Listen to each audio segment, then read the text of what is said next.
This week I learned self-love, like true self-love.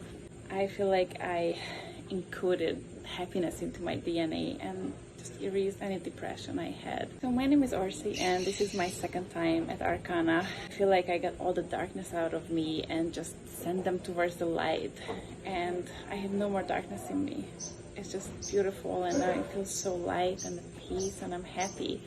Everything here, it just feels like I'm in a safe bubble. The shamans are absolutely amazing. There are no words of this family of shamans. The maestros and the maestras are incredibly powerful, and if you just trust them, they will heal you. They know what you need. If it's your first time trying ayahuasca, or you're considering it because you had the calling, I can only recommend this place. This is the most authentic place you can do, and this is where ayahuasca is from. You cannot go to a better place than Arkana.